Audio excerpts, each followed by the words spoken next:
বাড়িতে কাক আসা কি শুভ নাকি অশুভ? এটি কিসের সংকেত জানেন? আসুন আজকে এই তথ্যই আপনাদের সাথে ভাগ করে নেব এই ভিডিওটির মাধ্যমে। নমস্কার বন্ধুরা, ইন্সপায়ারিং টকস উইথ সুমিত চ্যানেলে আপনাদের সকলকে স্বাগত জানাই। প্রতিদিনের জীবনে আমরা অনেক কিছুই দেখি, কিন্তু সবকিছুই কি নিছকই দৈনন্দিন? বিশেষ করে যখন কোনো প্রাণী যেমন কাক বারবার এসে হাজির হয় আমাদের ঘরের আশেপাশে, তখন প্রশ্ন জাগে, এ কি কেবলই একটিমাত্র পাখির উপস্থিতি, নাকি এর পিছনে লুকিয়ে আছে কোনো গভীর সংকেত? লোককথা, প্রাচীন শাস্ত্র আর জনবিশ্বাসে কাকের একটি বিশেষ স্থান আছে, কিন্তু বাড়িতে কাকের আগমন কি আশীর্বাদ নাকি অশান্তির ছায়া? এটি কি নিছকই প্রকৃতির খেলা, নাকি এমন কিছু যা আমরা অনুভব করি কিন্তু ব্যাখ্যা করতে পারি না? এই প্রশ্নের উত্তর এতটা সহজ নয়, কারণ কাক যখন চুপচাপ বসে থাকে তার চোখে যেন লুকিয়ে থাকে এমন কিছু যা হয়তো আপনি দেখতে পান না, কিন্তু অনুভব করেন। তাই যখন কাক বারবার আসে, তখন প্রশ্নটা শুধু পাখির নয়, প্রশ্নটা সময়ের, ছায়ার ও ভবিষ্যতেরও। এবার খুঁজে দেখি এর পিছনে লুকিয়ে আছে কি বার্তা। তবে তথ্যটি সম্বন্ধে জানবার আগে আপনারা যারা এই চ্যানেলে নতুন, তারা অবশ্যই চ্যানেলটি সাবস্ক্রাইব করুন এবং বেল বাটনে প্রেস করুন এরকম আরও অনেক নতুন ভিডিও নোটিফিকেশন পেতে। ভিডিওটি দেখে ভালো লাগলে অবশ্যই একটি লাইক করবেন এবং সবাইকে শেয়ার করবেন, যাতে তারাও ভিডিওটি দেখে উপকৃত হয়। এবং কমেন্টে হর হর মহাদেব লিখতে ভুলবেন না। এবার চলুন জেনে নেওয়া যাক সেই তথ্যটি কী। আমাদের দৈনন্দিন জীবনে এমন বহু ঘটনা ঘটে যা আমরা অনেক সময় কাকতালীয় বলে উড়িয়ে দেই, অথচ এই কাকতালীয় শব্দটাই এসেছে একটি পাখির নাম থেকে, যেটি হলো কাক। আমরা প্রায় প্রতিদিন এই পাখিটিকে দেখি কার্নিশে, বিদ্যুতের তারে কিংবা ছাদের কোণে বসে থাকতে, কিন্তু কজনেই বা এর উপস্থিতি নিয়ে ভাবি? আমরা ভাবি ও তো সাধারণ পাখি, ওর ডাকও কেবল বিরক্তিকর শব্দ। অথচ হিন্দু শাস্ত্র ও লোকবিশ্বাসে কাকের ভূমিকা গভীর এবং গুরুত্বপূর্ণ। এই সাধারণ মনে হওয়া পাখিটি আসলে প্রকৃতির এক রহস্যময় দূত, যে আমাদের জীবনে আনন্দ, বিপদ, পরিবর্তন কিংবা পূর্বপুরুষদের ইঙ্গিত নিয়ে আসে। শাস্ত্রমতে কাককে বলা হয় পূর্বপুরুষদের বাহক। শ্রাদ্ধপক্ষে আমরা যেভাবে কাককে আহ্বান করি তার নিছক কোনো প্রথা নয়। বিশ্বাস করা হয় পূর্বপুরুষেরা কাকের রূপ ধরে আমাদের দেওয়া অন্ন গ্রহণ করতে আসেন। এটি যেন মৃত জীবিতদের মধ্যে এক অদৃশ্য সেতুবন্ধন। কিন্তু কাকের ভূমিকা এখানেই শেষ নয়। সে বর্তমান জীবনের ঘটনা প্রবাহ এবং ভবিষ্যতের সম্ভাবনার দিকেও আমাদের দৃষ্টি ফেরায়। সকালের আলো ফোটার সময় যদি দেখা যায় একটি কাক উত্তর দিকে উড়ে যাচ্ছে কিংবা পূর্বর দিকের জানলার কার্নিশে বসে আছে, তবে তা ধরা হয় এক আনন্দ ঘন সংকেত হিসাবে। অনেক সময় এই ঘটনার পর দেখা যায় কেউ গুরুত্বপূর্ণ সাক্ষাৎ বা সম্পর্কের সূত্রপাত ঘটাচ্ছে, কেউ জীবনে আনন্দ নিয়ে আসছে, অথবা পরিবারের মধ্যেও কোনো সুখবরের সম্ভাবনা তৈরি হচ্ছে। আবার যদি এমন কোনো সময় আপনি যাচ্ছেন কোনো বড় কাজের জন্য, যেমন চাকরির ইন্টারভিউ, ব্যবসায়িক মিটিং বা আত্মীয়ের শুভ অনুষ্ঠানে, ঠিক সেই মুহূর্তে যদি একটি কাক পশ্চিম দিক থেকে উড়ে যায়, তাহলে অনেকের বিশ্বাস এটি সাফল্যের বার্তা বহন করে। দীর্ঘদিন ধরে আটকে থাকা কাজ হঠাৎ করে সফল হতে পারে, জীবনের কোনো বড় প্রতিবন্ধকতা দূর হতে পারে। আরও বিস্ময়কর একটি ঘটনা হলো, যাত্রার ঠিক পূর্বে যদি কোনো কাক আচমকা ঘরের মধ্যে ঢুকে পড়ে এবং জোরে জোরে ডাকতে থাকে, তখন সেটি বহু সময় এক আশীর্বাদের বার্তা হিসেবে ধরা হয়। বহু পুরনো বিশ্বাস মতে এই ঘটনা ইঙ্গিত দেয় যে সেই যাত্রা সফল হবে, নিরাপদ হবে এবং সেই যাত্রার উদ্দেশ্য পূর্ণতা পাবে।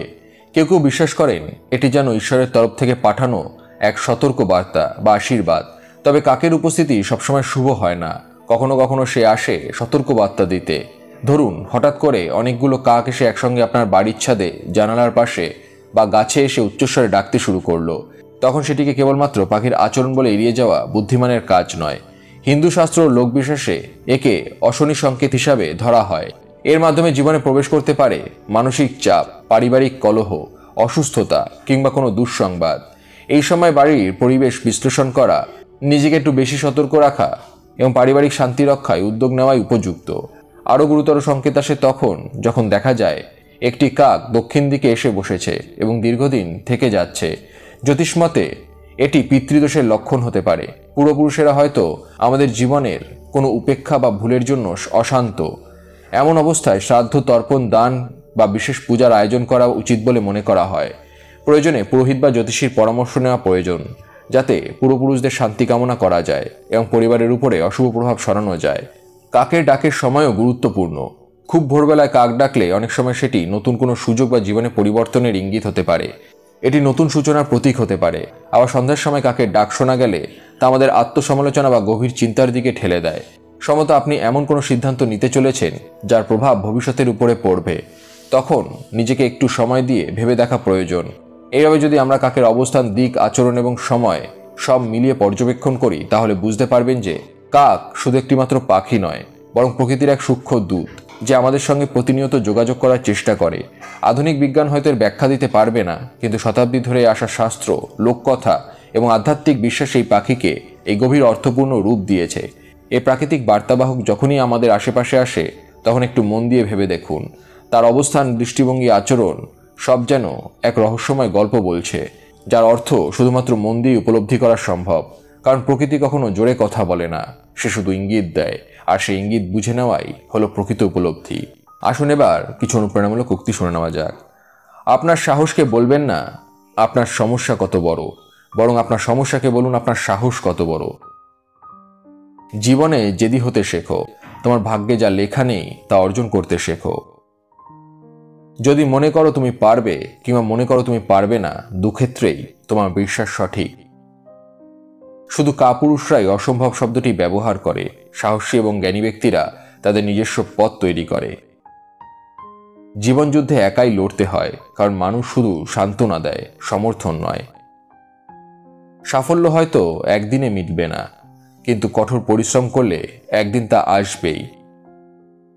আপনি যদি জীবনে কিছু অর্জন করতে চান, তবে আপনার উপায় পরিবর্তন করুন, আপনার উদ্দেশ্য নয়। যদি বাঘের দাঁত বের হয়ে থাকতে দেখো, তবে তা মনে করো না সে হাসছে। নির্বোধের কথায় উত্তর না দেওয়াই তার উত্তর। শিক্ষা যদি আচরণে দৃশ্যমান না হয়, তাহলে ডিগ্রি তো শুধুমাত্র কাগজের টুকরো। জীবনে সবচেয়ে বড় শিক্ষক হলো সময়, কারণ সময় যা শেখায় তার কেউ শেখাতে পারে না।